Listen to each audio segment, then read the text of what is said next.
Hello everyone, it's Vincent here. I'm just going to give you guys a quick run through of how to make a Hunter the Vigil character. Hunter the Vigil 2nd edition is a very different system than how D&D 5e runs. It is a game that runs off of a priority attribution system, which is very not number aligned like how D&D 5th edition it is.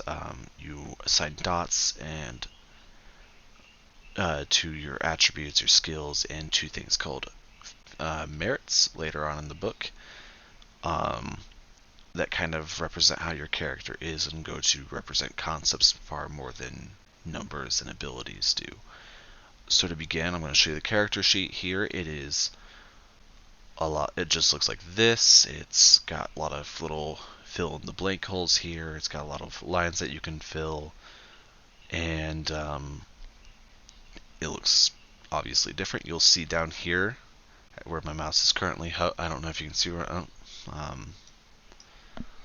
There it is. Where my mouse is currently hovering, you can see that there is a quick reference guide in case you ever get lost while designing your character of what you have to do to fill out this sheet. And I will explain what some of these numbers right here with the attributes and skills mean here in a minute. So first up, when making a character in Hunter the Vigil, just like how you would in D&D 5e, you begin to think about the concept of your character. And so to give you a direction of a thinking point, just remember that your characters began their lives as mostly normal people. They could have been union workers, they could have been ex-military, they could have been accountants, teachers, anything like that. Now, that's not saying that something unusual couldn't have happened in their life, and actually, usually that's what prompts the vigil to begin. And with each character, they begin with 3 aspirations, and I would recommend 2 short, 1 long term. And these aspirations represent things your character themselves may want to accomplish, you as a player, things that you may want to experience. Kind of think of them as cues for your storyteller or DM to know where to take the story for you, or things that you yourself, the player, want to see within the story. So to begin, the character's name I have chosen to be John Doe. He is a union worker who takes up the hunt.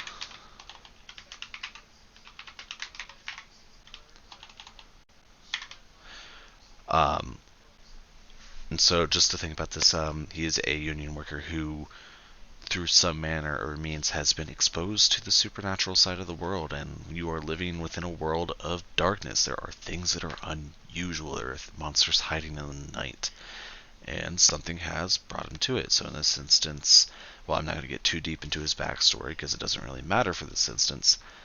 Something happened, someone was hurt, or maybe he was attacked, and he decided to fight back. He took up the vigil to protect humanity.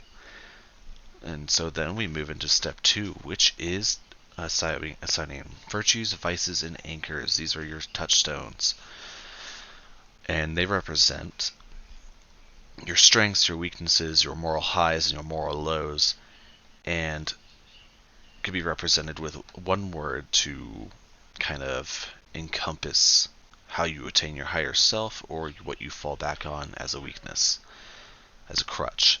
And you may think of that as cardinal sins and virtues, but you don't have to limit it to those things, but those are a good guiding example. And then there's your touchstone, which is someone or a place or a person who helps you recenter yourself, your connection to who you are and what keeps you sane in these nights. And so for this instance, John Doe's virtue would be generosity, which is something which would represent his willingness to go out of his way to help someone, even if it means inconveniencing himself, and at times even making things worse for himself. And his vice would be he would probably fall back on liquid courage, alcohol, to get through the tough times, much to his own chagrin. Now, you might be wondering why these things are important to you. And in the system, there is a thing called willpower. You can see it right down here. Your vice and your virtue represent ways for you to regain your willpower. And their frequency is different, and I'll explain it later on a systems talk when we aren't making the characters, but your virtue can replenish all of your willpower, whereas your vice can only replenish some. But you can fall back on your vice more often than your virtue. And lastly, your touchstone, which represents the person who kind of realigns your character, or the place that your character goes to re-embolden themselves. I would say for John Doe, it is his dad, who was always his kind of moral guidance, his person who helped shape him into who he was today. And so he goes to speak to him to figure out his lost areas, or to kind of recenter himself. Next, we have step 3, which is assigning your attributes.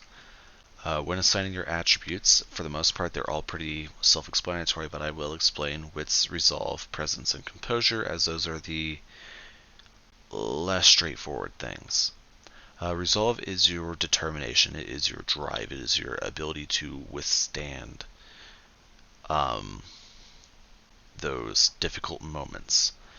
Whereas composure here, which is quite similar to it, is more about keeping your level-headedness. It's not giving in to temptation. It's not becoming frightened. It's not losing yourself in the moment, for example. Whereas presence here is your force of personality, who you are, how do you present yourself, those kind of things. And lastly, wits is your awareness, it's your quick thinking, it's how by the cuff can you play a moment, that sort of things. And so with attributes, to be able to increase you get 1 dot for free in every area, as is filled out for you on the character sheet already. But you also can distribute dots based off your primary, your secondary, and tertiary attributes. So basically, in this instance, as you can see, they are broken down into mental stats, physical stats, and social stats. In this instance, I'm going to select for John Doe, his primary is his strength, his physical stats, because he's a hard-working union laborer who has had to use his body every day for the majority of his life. And so he would have, as you can see down here, 5 to distribute between there. So we will assign, we'll say 2 into strength, 2 into stamina, and 1 into dexterity to represent he's a very strong man. He's able to take a bit of a beating. He's got a lot that he can withstand. And he's, while not as dexterous, he's got a little bit of capability to be balanced, aiming, those sort of things. Dexterity works a lot like how it does in D&D 5e. His secondary, we will select as his, we'll do his mental stats, because he's a fairly sharp character, he knows what he's up to, he's got a strong will, those sort of things.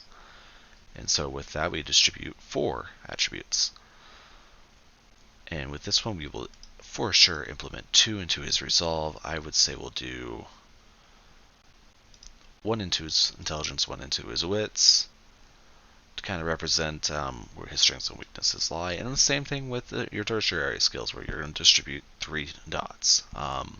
For him, he is mostly a well-level-headed person with a little bit of ability to use just his force of personality, his size, for example. He may want to use to sway things into the way he wants, but he's not very much of a liar. He's a very straightforward, honest person. So next up, we're going to move straight into skills. Same system. You're just going to be assigning dots into areas where your character is trained. These are basically, whereas your attributes are your innate part of yourself, your skills represent where you've trained, where you've grown, where you have put into work into your capabilities. And it's same primary, secondary, tertiary assignments, except for skills. You distribute 11 dots into your primary, 7 dots into your secondary, and 4 dots into your tertiary. Now, they don't have to be the same as your attributes, primary, secondary, and tertiary. You could actually choose entirely different things. So for this instance, we could choose his social skills as his primary, because he's put a lot of work into becoming better with people in general. So we can say he's really well at socializing people, he's straightforward, he knows how to talk, he has to work with people every day and communicate what he needs done all the time, and that takes a bit of clear communication. And through this, he would actually be a little he'd be a little better at expressing himself too. And he can kind of get a good read on his fellow coworkers and union members during the meetings. So we'll assign a couple dots into his empathy. So that currently has us up to 2, 4, 3, so that's 7 dots to distribute. So we still have another 5 more to go. And so with that, we can we'll say he's good with animals. He has a couple pets of his own. He likes working with animals. And he definitely does use his size to advantage. So we can say we'll put a couple dots into here. And we'll just give him another dot into persuasion because he has to be a little persuasive sometimes. So next up we will identify we'll do physical as a secondary because those are areas where he's had to train a lot. We'll put a lot of work into it, and so we will put athletics because he's a fairly athletic individual. And we currently have 7 skills to distribute, so a couple dots here. I might add some more later. Let's see where we're at. So next up is his survival. He loves camping. It's something he personally does a lot. And he goes out every summer with his family, his mom and dad, when he can. Next up, we will give him a couple dots into drive because he's had to operate different kinds of machinery and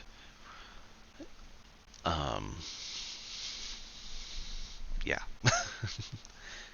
He's how to operate different kinds of machinery. He likes going on drives just to clear his mind every now and then, gives him time to think, those sort of things. And then lastly, we'll give him a dot in brawl because he's been in a couple bar fights. He knows his way around, throw his hands when he needs to. But he's not necessarily the best. And then last we have his tertiary skills, which we can assign 4 dots into. And I think I'm going to mostly assign all of those into computers and crafts. We'll assign 1, 2, 3 dots into crafts, 1 into computers, just to represent things working on the computer that he's had to done. He's got to know how to work a Words document, those sort of thing. And craftsman, he's a handyman. He likes to learn things. He likes to do things with his hands, those sort of things. And then next up is step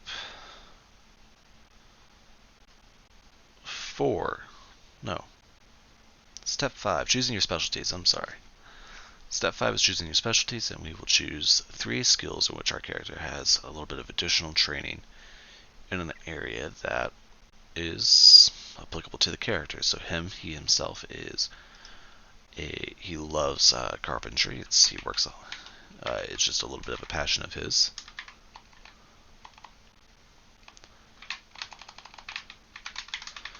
And so with a specialty, it gives you basically an extra dice with that entire pool that kind of represents that niche little bit of work. So when he is doing something with woodworking, he gets a little bit more if it ever comes up.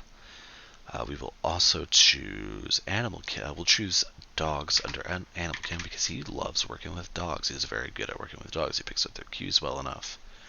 Those sort of things. And lastly, we will do intimidation. We'll say using his size because he's a big man. He is more than happy to use his size to advantage to hopefully scare off someone who's causing him a problem. And then now up to step 6,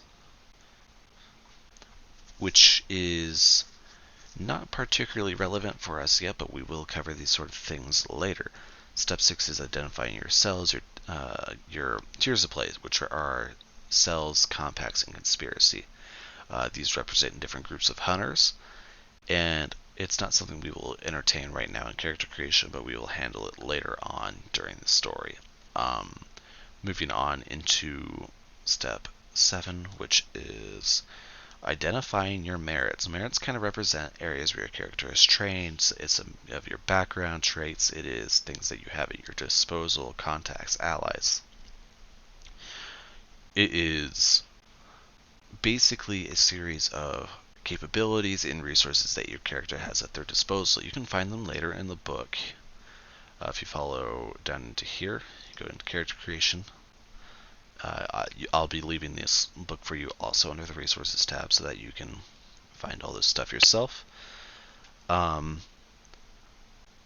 yeah, so as we go through, they're all broken up into different categories, just like your character sheet. There's mental, there's physical, and there's social merits, and then there's even fighting style merits and also supernatural merits. I think the supernatural ones we're going to leave aside for now, unless it's integral to your concept and we can talk about it. So with this, you get to choose 7 dots worth of merits, and as you can see, beside every merit there is a dot here, 2 dots here, that represents how many dots you have to spend to get the merit. As for him, we are going to just go through real fast and select some. It's not too important that you guys know what John Doe can do, but it's more important to know that how much you can spend. And as you can see here, even some of them have prerequisites, like Quick Draw here has wits rating of 3 and a specialty with a weapon or fighting style chosen. And so it gives you an effect and so with this one, you choose a specialty in a weapon or firearms when you purchase this merit. Your character is trained in that weapon or style enough that pulling the weapon in their first reflex, drawing or holstering the weapon is considered a reflexive action. Think kind of like a reaction in D&D. So we're going to quickly choose some things for him. I'm going to choose Barfly because he can blend into a bar club setting pretty well.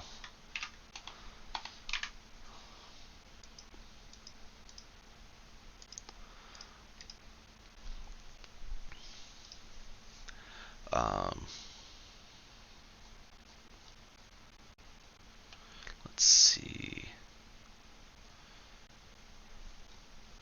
Physical merits.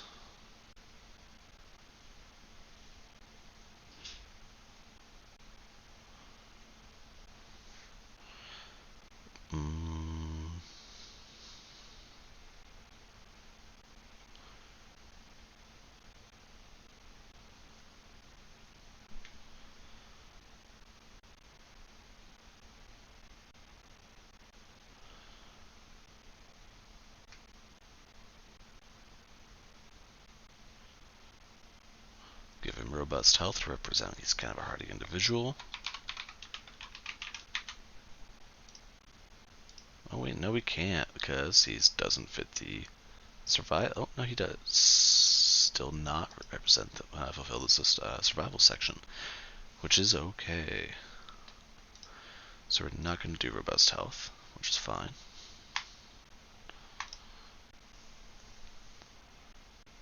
But yeah, I'll fill these out later. I'll give you guys I'll save the character sheet and give you guys a finished example within the resources tab. I'm not going to spend all this time in the video to go through merits and select them. And then lastly but not least, it's determining your advantages, which you have also a little bit of help doing on this quick reference guide here. So first up is your health track. It's your stamina plus your size plus your willpower. Your size is 5 within the game, which represents your standard adult human, plus your stamina, so that's 8 total here.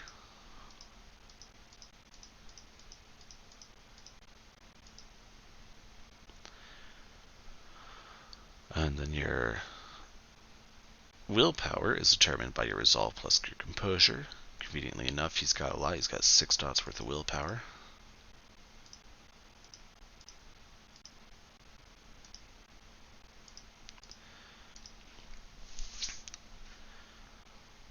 And then next up is his size. We've already determined it is 5 for adult humans.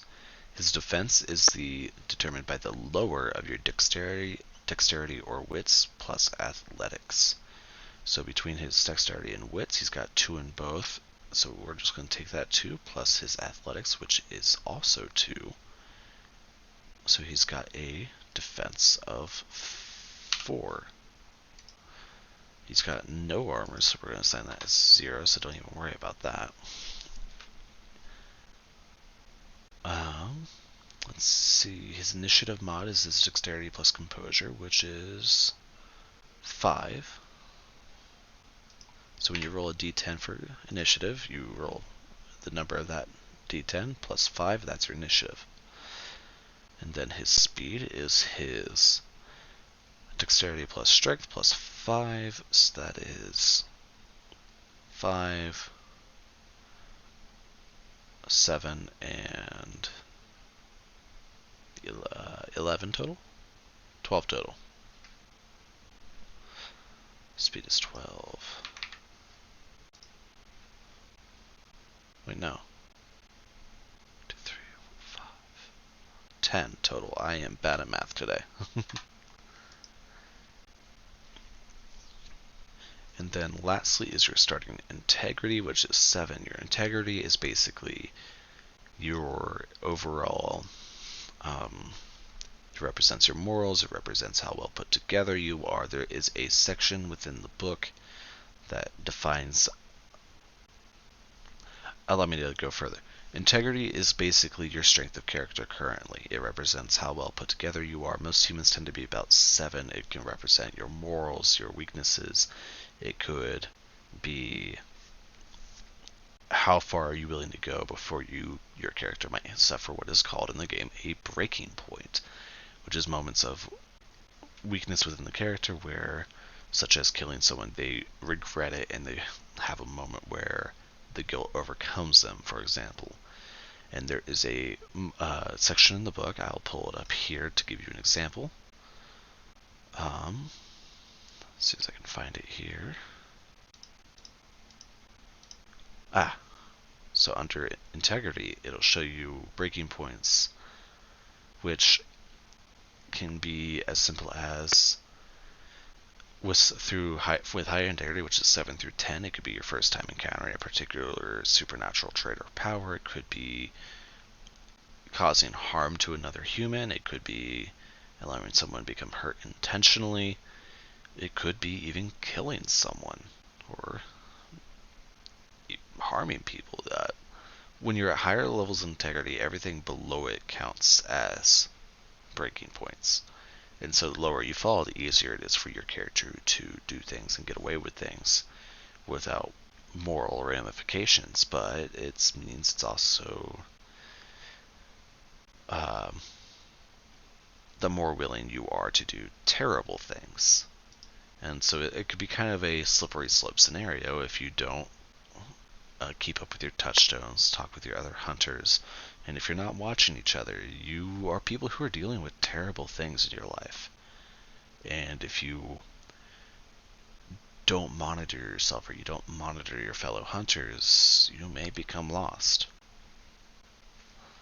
And so those are just kind of things to think about with your character. And we will determine a little bit more once we get into a session 0 with everyone to talk about how the game works, to get characters put together, and all of that. But I hope this guide has been very helpful to you. If you have any questions, shoot me some messages, and I'll be more than happy to help. I'm going to save this document, and I'll put it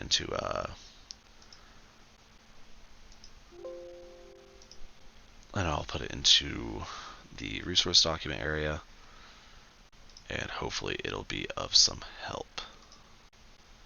Have a wonderful night.